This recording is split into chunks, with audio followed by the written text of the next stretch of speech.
But we begin tonight with the high-stakes meeting between President Biden and Chinese President Xi Jinping.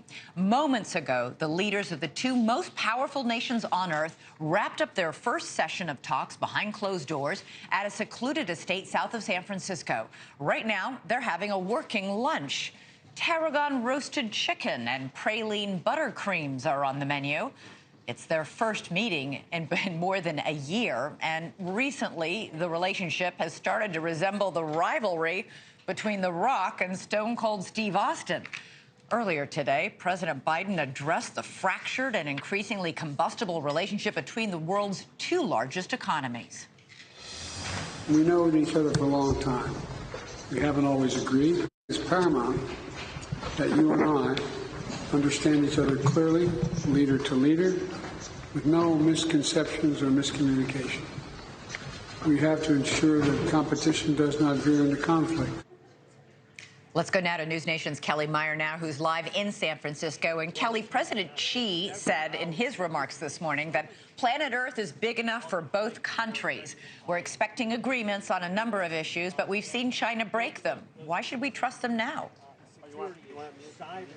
Yeah, and we just heard from President Biden tweeting moments ago that they, quote, made real progress. But you raise a good question there, Elizabeth. Why should we trust them? Considering 5 years ago this month, the U.S. accused China of violating an anti-hacking agreement that was agreed to during the Obama administration in 2015. Obama saying then that China and the U.S. came to a common understanding on a anti-cyber spying effort to curb that. And China said that they rejected those claims. So this all comes back to the conversation that Xi and Biden are having here today. And I've been asking experts ahead of this important meeting, should President Biden trust Xi going into this? And they said that he shouldn't trust them or shouldn't trust Xi, but that they have to work together. That's vital. Elizabeth?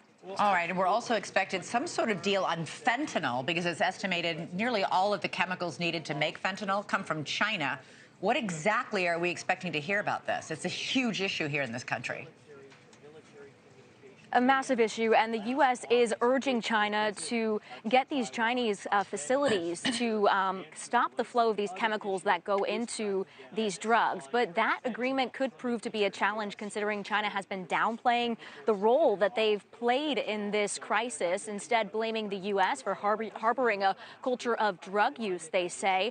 So this could be difficult to reach, but the U.S. really wants to stop the flow of these chemicals into these drug labs like places in Mexico, and then from them being trafficked then into the U.S. via cartels. They want to make this agreement happen so they could save lives in the U.S. Thanks so much for watching. Go to joinnn.com to find NewsNation on your television provider. And don't forget to click the red subscribe button below to get more of NewsNation's fact-driven, unbiased coverage.